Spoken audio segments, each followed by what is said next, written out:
All right, hello everybody. Welcome to Comic Book Syndicate. We are back to review another superhero movie.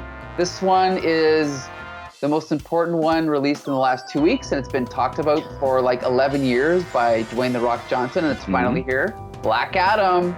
That's right. Yep. The hierarchy has officially changed. That's right. Yeah, it's a new regime. So for those who don't remember, I'm Mike L. This is Joshua Mervell. This is G.I. Jolie, and this is Bex Luthor. Hi. We saw the movie. We sure It's been did so see long. a movie. I don't remember how to do these anymore. The last one we reviewed was Morbius, and I think I died a little bit, so. Yeah, we're kind of sporadic now with all of us doing it. So I'm actually surprised all four of us are here in on this one. Because Yeah, we all watched it. I felt bad that I missed Morbius last time. Right. So figured. But like the next one's Black Panther, so like we could have just all gotten back together for that one. That's well, okay. All right, I'll see you guys later then. Yeah. Bye. Oh, okay, bye.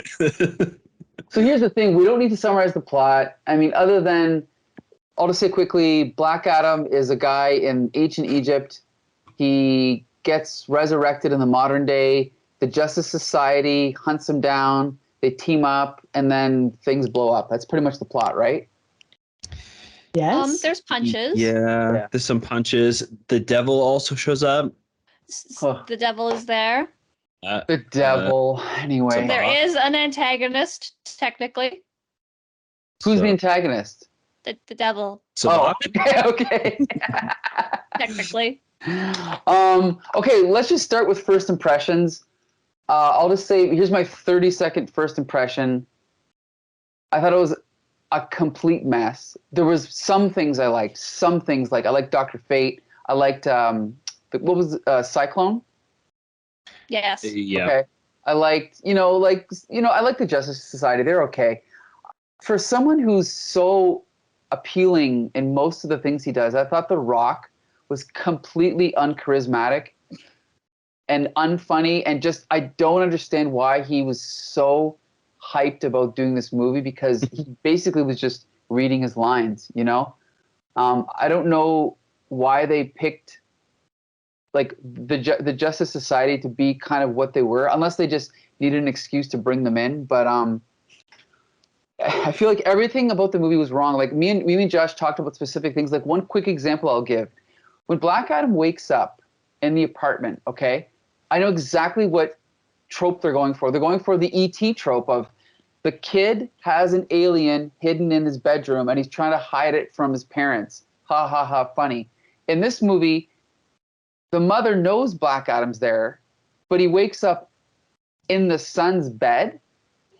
And then when he wakes up, all the dialogue is unfunny. It doesn't make any sense. And then he just smashes through the wall. Again, is it supposed to be funny? It's not. The father's watching TV, the brother's watching TV.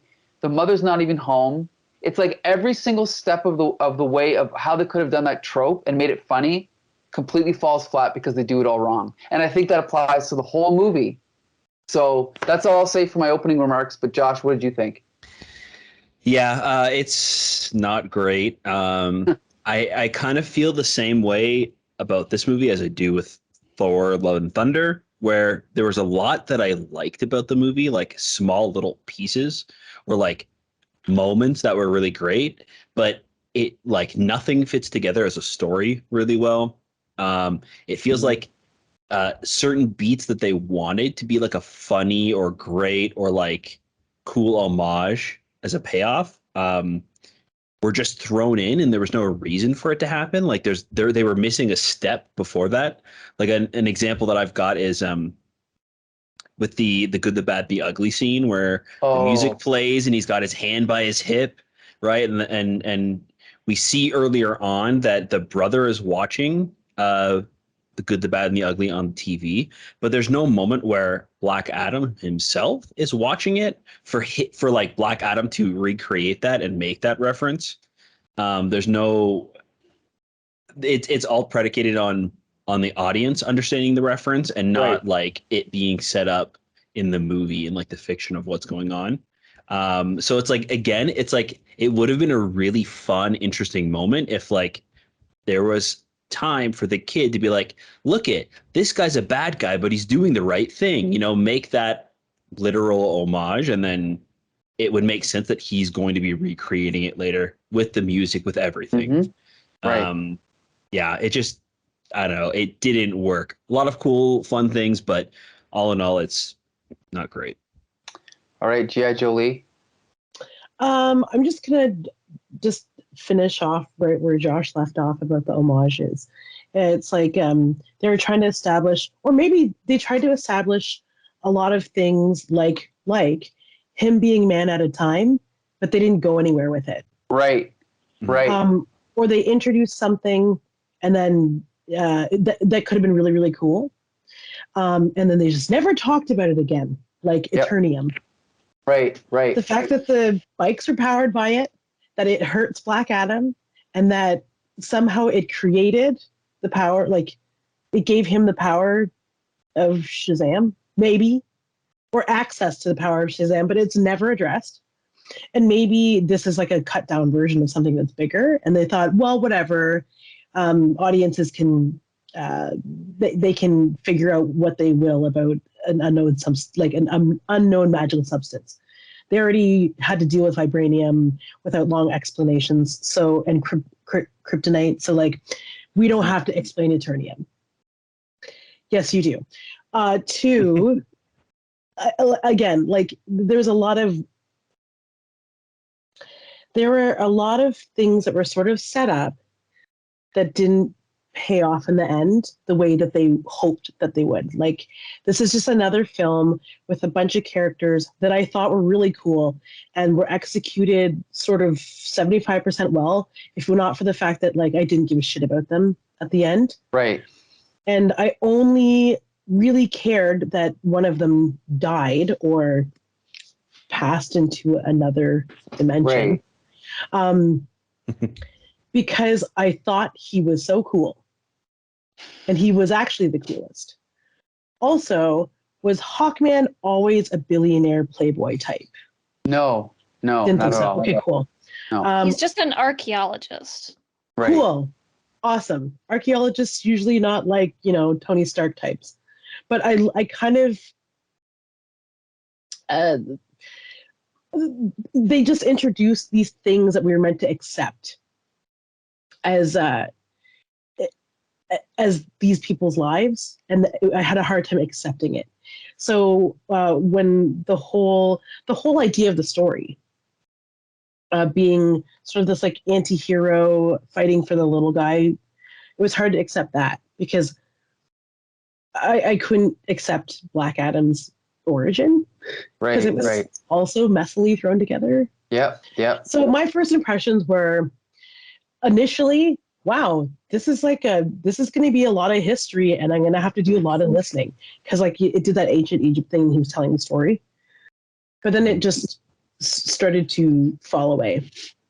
Like it became abundantly clear that I didn't have to remember anything that was ever told to me because they would never be addressing it again. Yeah. And that was it. I mean, I had a good time watching a movie. Was it a good movie? No. But it was interesting way to put it. Yeah. It's fun to watch. All right, Bex Luthor. I liked all the parts that didn't have Dwayne "The Rock" Johnson in them. Every part of the movie that he was not in, I was like, I'm having a good movie-going experience. I thought everyone's suits looked really cool. I loved the costumes for everybody. I liked the way that the Justice Society kind of were thrown to, like, two of them knew each other, the rest didn't. They were thrown together, but like there was never like any drama, like there was no unnecessary bullshit. I liked the way that they worked together. I liked the mom and the son. I liked their relationship. I really liked her character. I can't remember her name, but she's Isis in the comics, yeah. But every part that Black Adam was in, I was like, this sucks. This is boring and uninteresting, and I don't care. Or the bad guy. The bad guy is also like one of probably the worst comic book villains ever in a movie. Like I literally just rewatched Morbius, and at least Matt Smith has fun in that Yep. movie. He's the Mhm. only one, but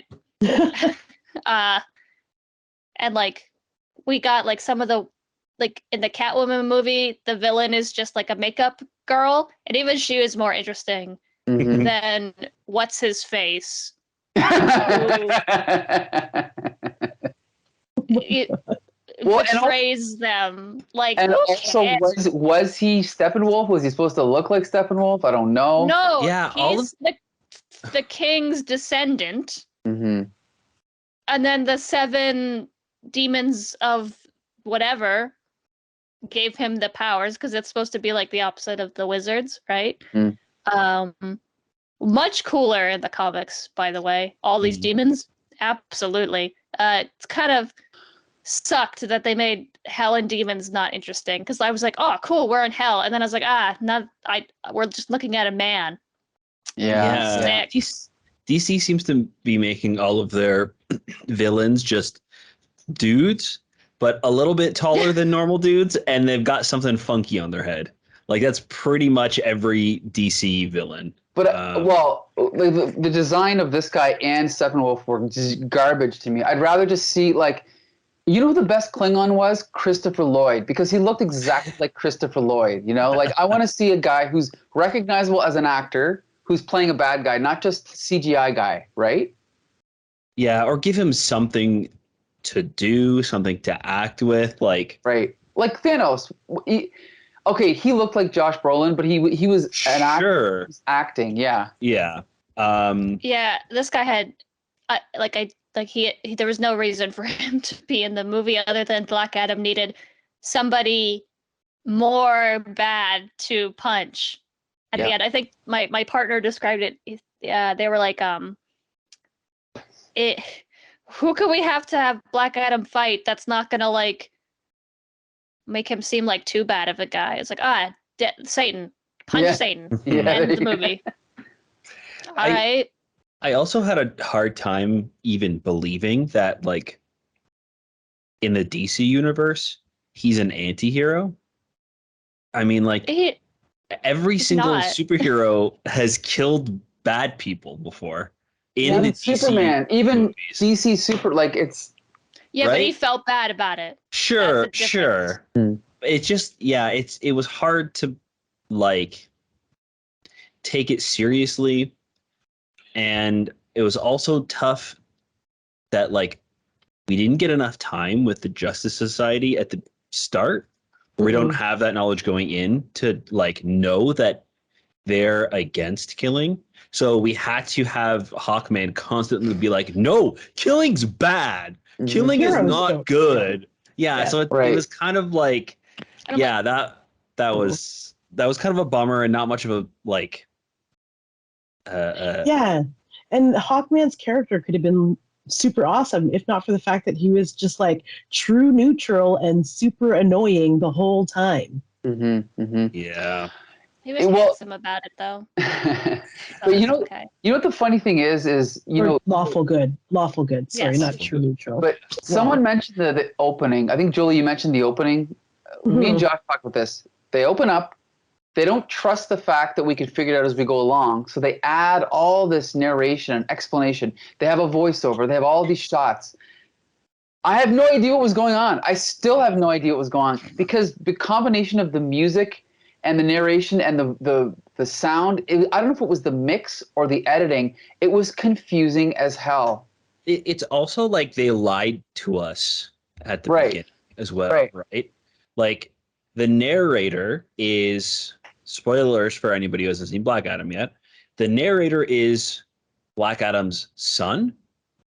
And Black Adam's son is the one who actually gets the powers of Shazam from the wizard.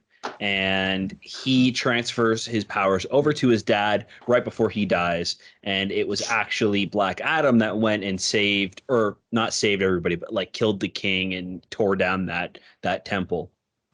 And it feels like really crappy writing and very dishonest for the narrator to be the son who is there for the whole event and knows what happened, to tell us only part of the story and lie to us about what actually happened. And then only to find out later on that that was only part of the story. You know what I mean? It would make sense if it was narrated by somebody's POV or we're seeing it from like a certain perspective, but the twist is kind of like, oh, okay, you didn't give us any hints as to what was actually happening, like throughout to like try and get us to figure it out along the way, along the story. And at the beginning, you just lied to us and Yeah. told us like a completely different story. Right. So it or it could have been. I think I was telling Mike this after we were watching after we watched the movie.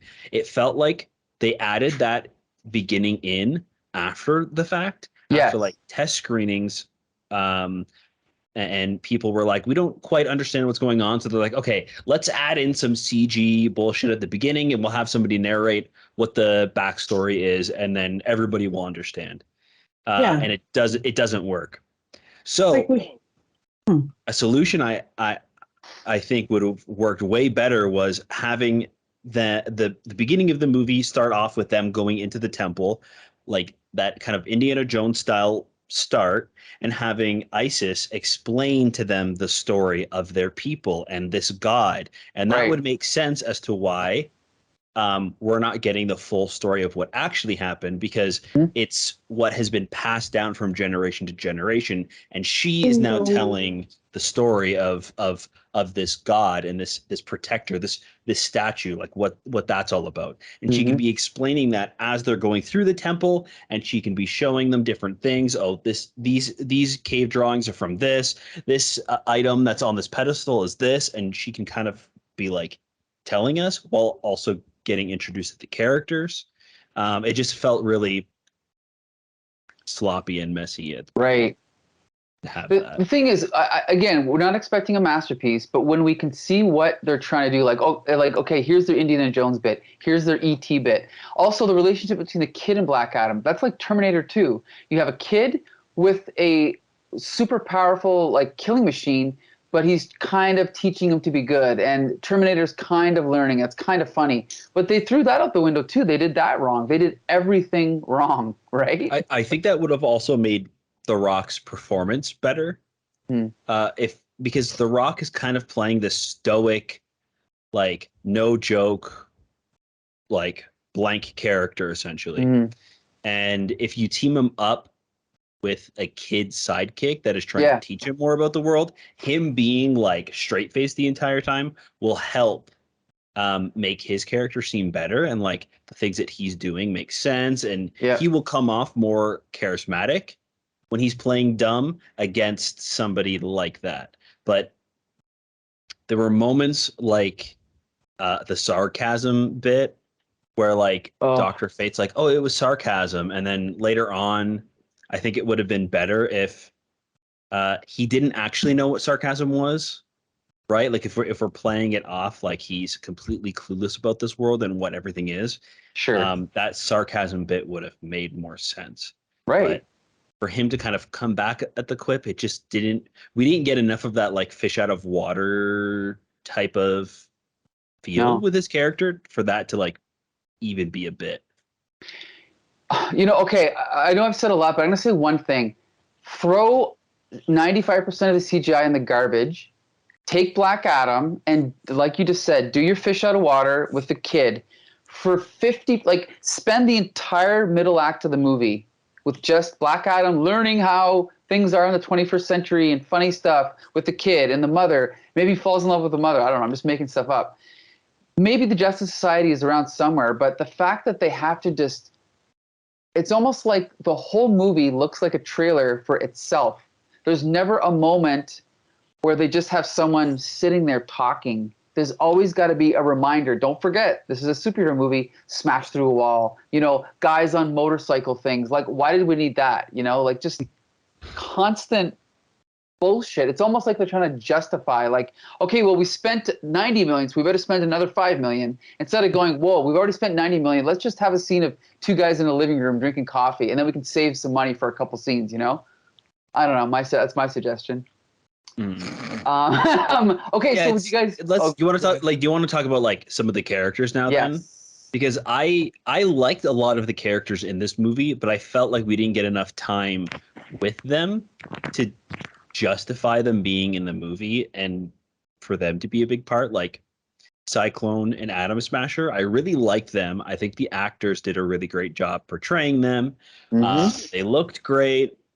Every time that they were on screen, I was happy, but I didn't feel like we got enough of them to justify them even like being a big part of the movie when it felt like almost a distraction to what was actually supposed to be going on in the story.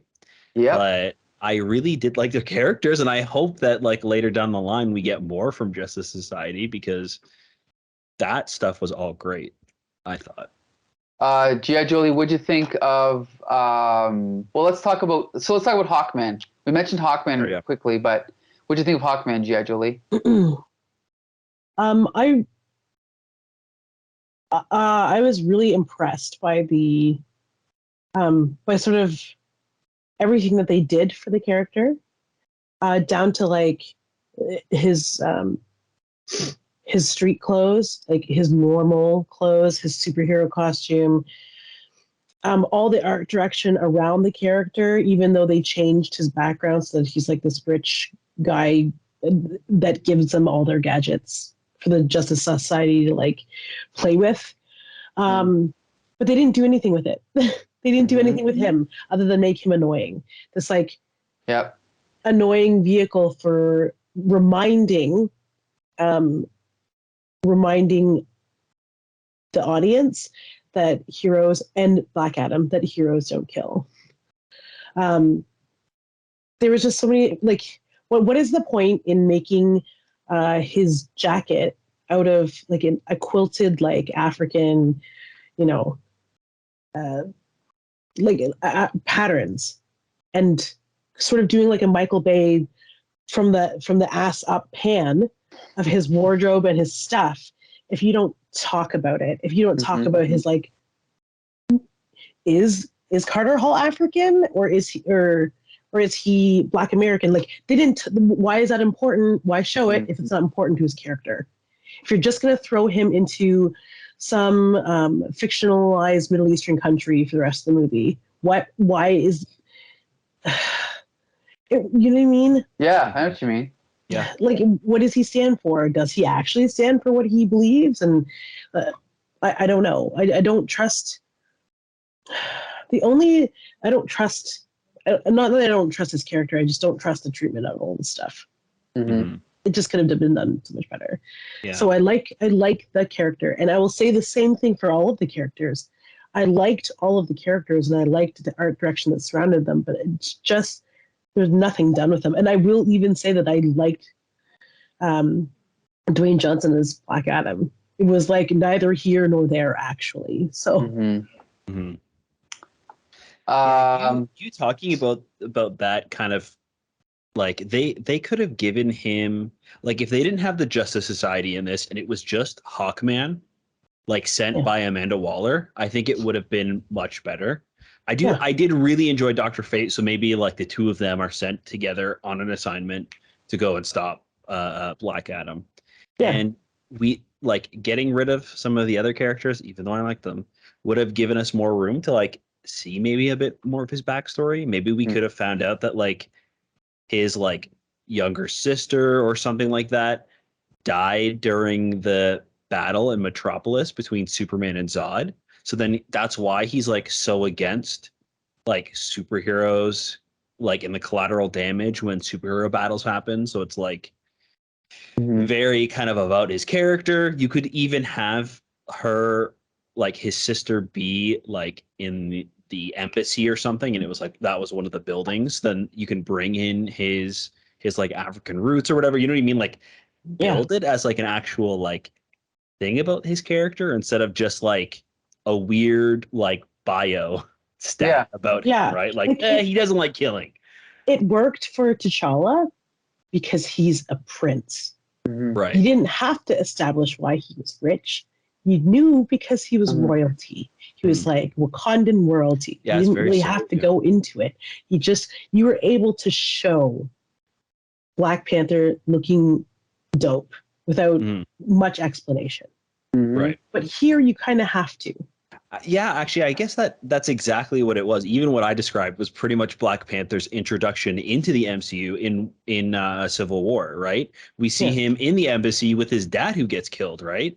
And that's how he gets dragged in. So I guess maybe not do exactly that. That's probably exactly where I stole that from. Yeah. But that just goes to show you that is an example of like how you can introduce a character and their motives totally make sense. Because Black Panther in Civil War feels like a very different character than the Black Panther we get in the Black Panther movie. Mhm. Yeah. Like it's you get his motives in Winter Soldier, and then when we move to Black Panther, it makes sense for where he is at that Mhm. time, and we can expand on the character. Oh, they're not thinking that far ahead. They don't No. plan these No, movies. I'm sure. Anyway, Becca, what do you think of Hawkman? Okay, I love Hawkman. They definitely didn't think too far because when we left the movie, my partner was like, "So who's Hawkman?" And I was like, "Let me tell you about Hawkman. Hawkman, nobody actually can agree on Hawkman's origin story because it's very convoluted. Sometimes he's a human, sometimes he's an alien, and I think they couldn't decide by the time that the filming was started. So they're like, we'll just not put anything in, and then Yeah. we'll add it in later when we figure it out. Because sometimes Carter Hall is just a human archaeologist. Sometimes he's Thanagarian. You never know. So yeah, they don't. Yeah. So they were just. It was very obvious to me that they did not decide, and like it's fine for comic books because you could pick up an issue, and in that issue, you're like, he's an alien, cool. In that run, he's an alien. But in an extended universe, you have to make a decision. Yep. Yep. And I mean, You know, he could have just been human and discover he's an alien later. There you go. Sorry, Exactly. it's funny you say that too, because I think I remember him putting on the wings at one point, or like putting something on that almost felt like he was like putting on his wing backpack. And then later on, Sabak is like trying to rip off his wings, and he's screaming Yeah. in pain. Which makes no sense. It's just Yeah, a suit. right? Yeah. If it's just a suit, It's like the filmmakers But, don't like- even know. Oh my god. right? Well, because they never show his back when he's kind of like suiting up. So it's like, Hmm. is it like is he putting armor on top of his wings? Does he have wings? Is he just the Falcon? Mm-hmm. He was very unfortunate because I think the actor did a great job with what he was given. And I really enjoyed his relationship with Dr. Fate. I think that's probably one of the best parts of the movie is their friendship, because it actually seems like whoever wrote that part like had a plan. They're like, Dr. Fate and Hawkman, they know each other. They've been friends for a while, and you could feel that whenever it was just them. So that was like the only scenes where you had time to breathe. Was it like them in the cockpit just talking? Right. Mhm. But I feel like he got kind of shafted. And the other thing that was really bothering me was he is so adamant against killing and works for Amanda Waller. The DCEU's Amanda Waller Becca, is not a good Do you person. want to just repeat that last part? You like cut out. Did I? Cool. Yeah, I don't know if it'll be on the recording too, so you might as well just. Yeah. I just was saying that Hawkman works for Amanda Waller, but Hawkman's like not cool with killing. But the DCEU's Amanda Waller is absolute awful person, like not a good person, and definitely kills people and works with murderers. So I want to know, like, she runs the Suicide Squad and the Justice Society. I don't understand. I don't get it either. That's what I mean. Why was she And- in the movie? right. It feels like just the new Suicide Squad was successful and critically acclaimed. So they're like, okay, well, that's the only thing that we have in our canon that actually works, and we want to continue on. Yep. So let's just bring that over then in this movie, because That's 100% what it is. You're right. It again, not only you were saying it would have been better to just have Dr. Fate or just have Hawkman. Now you're adding on, Amanda Waller, and you're adding other characters. And again, like I said, you need a normal setting to ground the movie, like a living room or a coffee shop. But even the city they're in, it's not even a normal city. You have guys riding around on those speed bikes powered by, an intergang. Okay, again, I'm a little out of the loop on continuity, but Intergang was just a Jack Kirby invention for like a high-tech mafia. Now Intergang is running this Middle Eastern country. Is that in the comic books? I don't know. They like do like a government takeover. It's not Okay. like But in the comics? I think so in like Okay, more I didn't know modern ones, because like I don't really. I'm not. Look, I don't read a lot of Shazam. I'm not fully caught up on that kind of stuff, but I'm pretty sure in more modern adaptations that they are just like Roxxon. Okay. Which is fine, but it just seemed like another element that took me out of reality. But okay, we got a bunch of characters to get through. Oh my god, I'm clicking Let's around. just skip it all. Dr. Fate was cool. All right, cool, done. Wait, one thing, Dr. Fate was awesome, and Pierce Brosnan's awesome. But why was his mask all like he was having asymmetrical so much fun and had no eyes? But anyway, yeah, he was having fun. That's another thing too. It felt like they were inconsistent at times with like what they wanted the costumes to be like.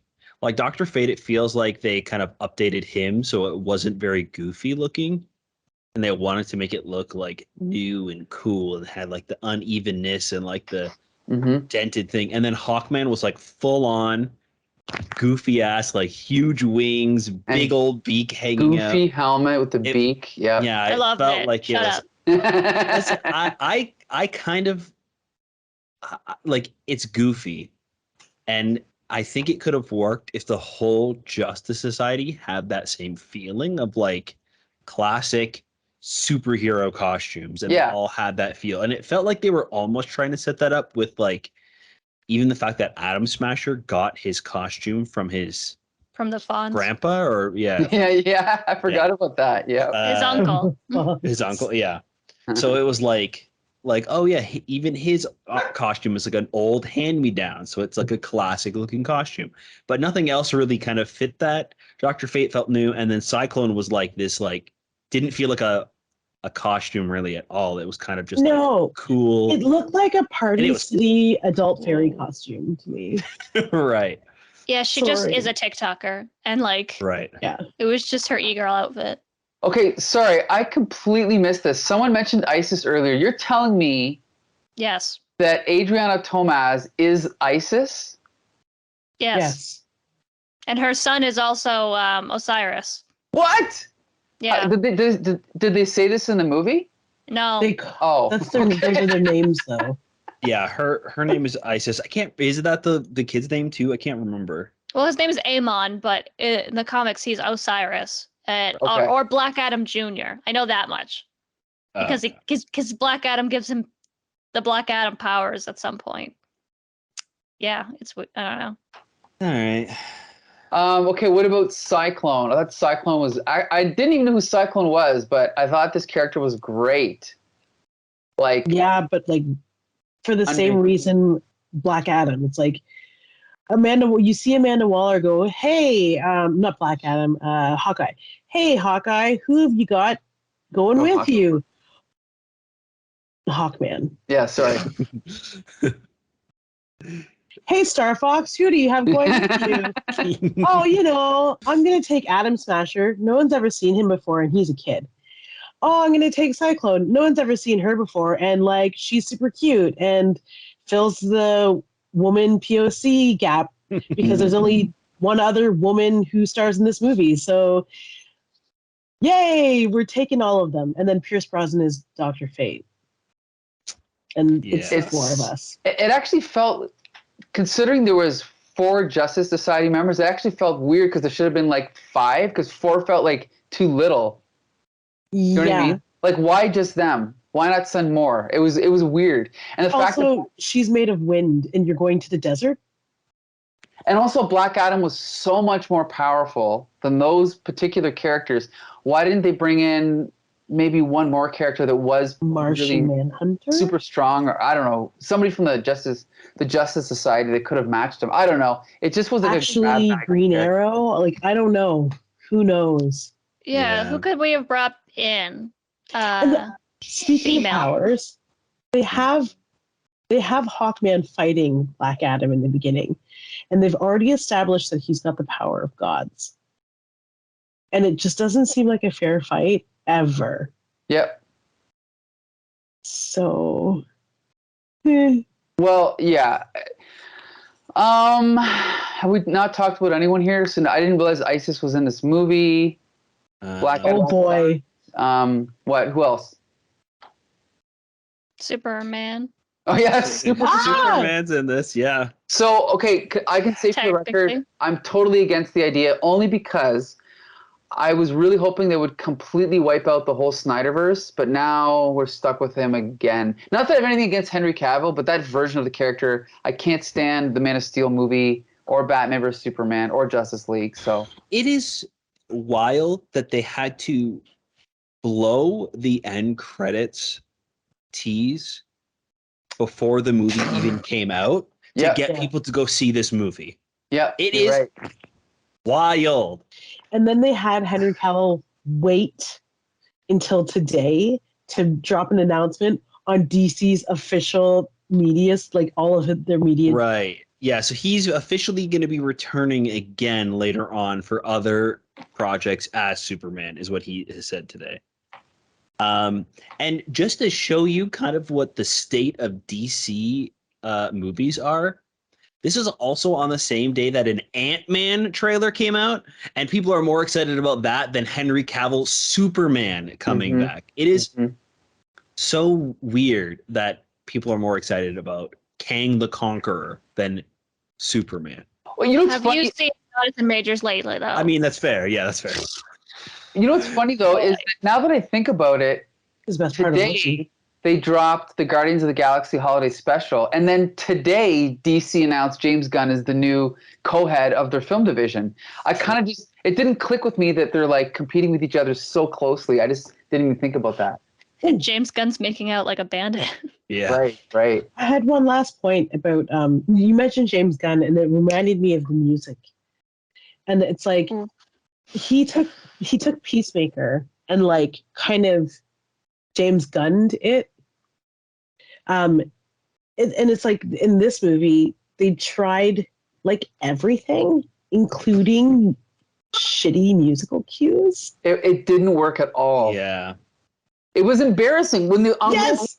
when the uncle was playing that song. It was embarrassing of how bad it was. Like watching your uncle try to do like Gangnam Style. It was just like, oh my god, this is so embarrassing. There was a kid behind me leaving the theater who was like trying to explain to her friend, oh no, they probably just like had to make it cringy like that. Like cringe, like ironic cringe. And I was like, holy, there's somebody actually trying to explain this badness.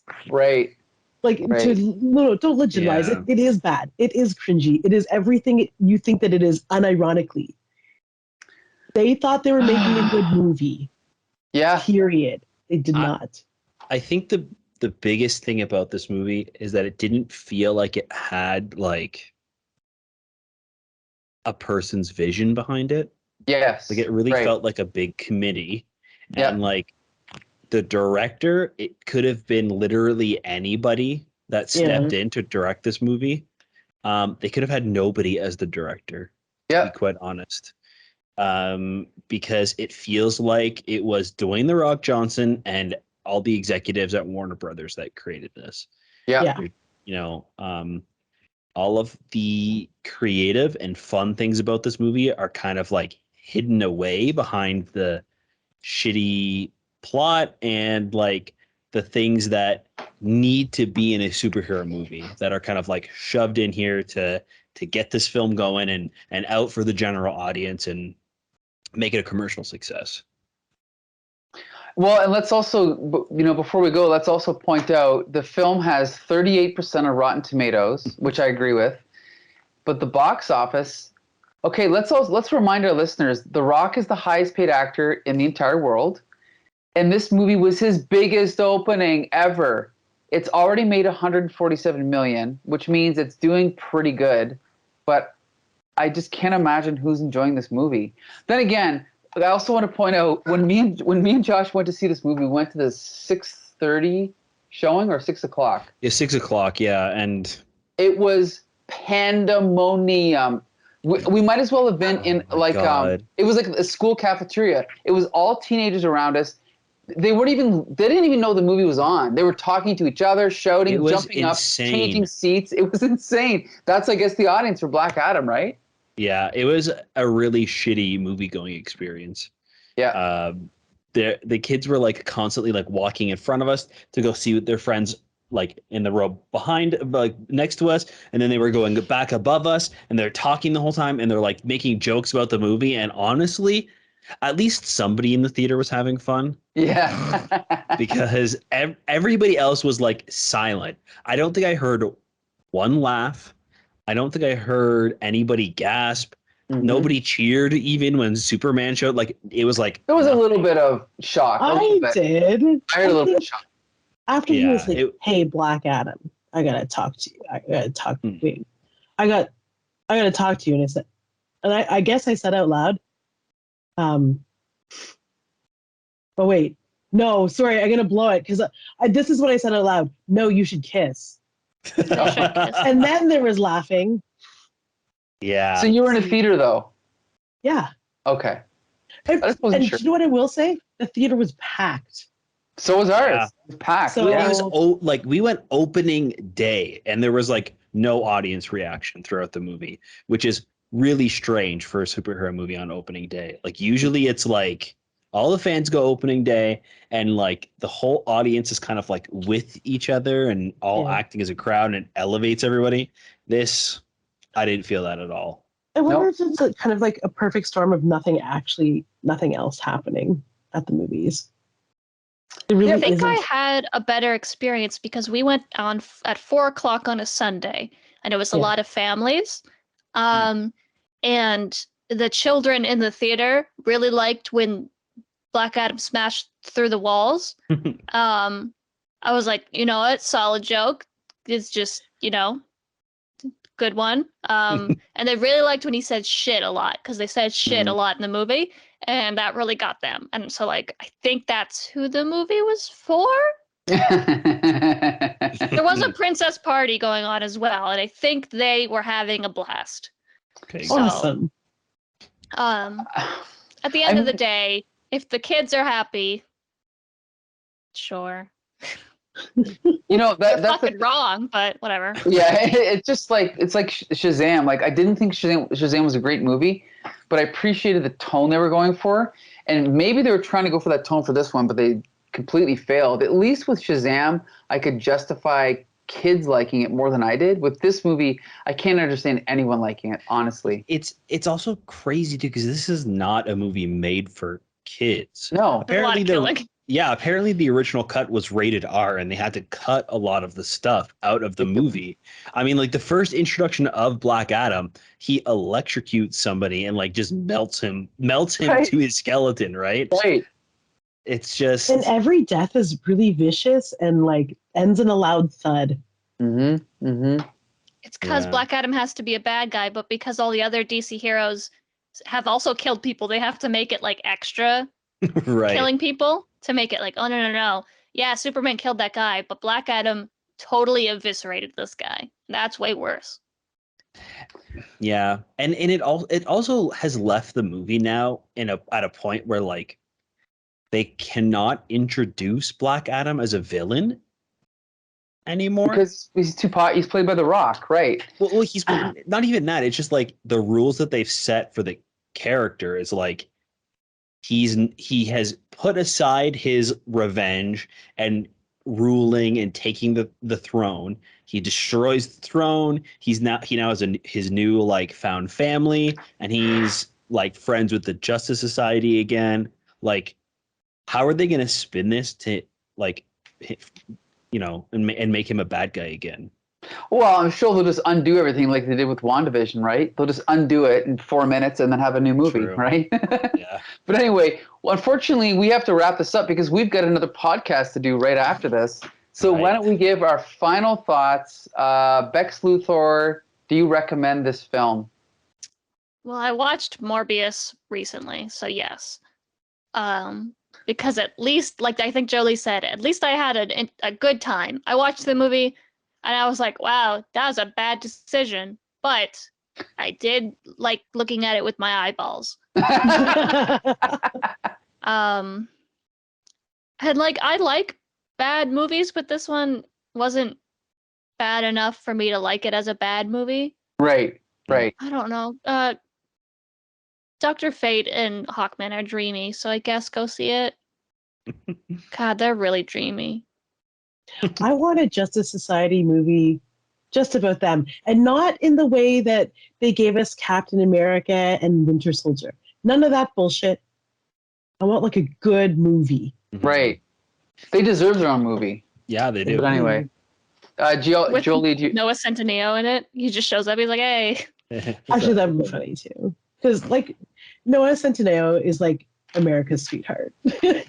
who is that? He's the P.S. I Gen Love Z. You. Oh, I thought he was the worst part of the movie, but I didn't get to talk about him. But whatever. Adam Smasher? Yeah, I thought he was the worst part of the movie. Sorry. He was a much better comedic relief than the Flash was in the Justice He League was movie. better Yeah. than the little kid in the movie. That's true. That's true. He was better than the uncle brother thing that they had Yeah. going on too. I'm glad they didn't shoot him in the stomach. That was Yeah. a lot. That was like gangster level shooting Yeah. in like Ugh. in a family movie. Anyway, Okay. final thoughts. Do I recommend it? It is not shittier than Morbius.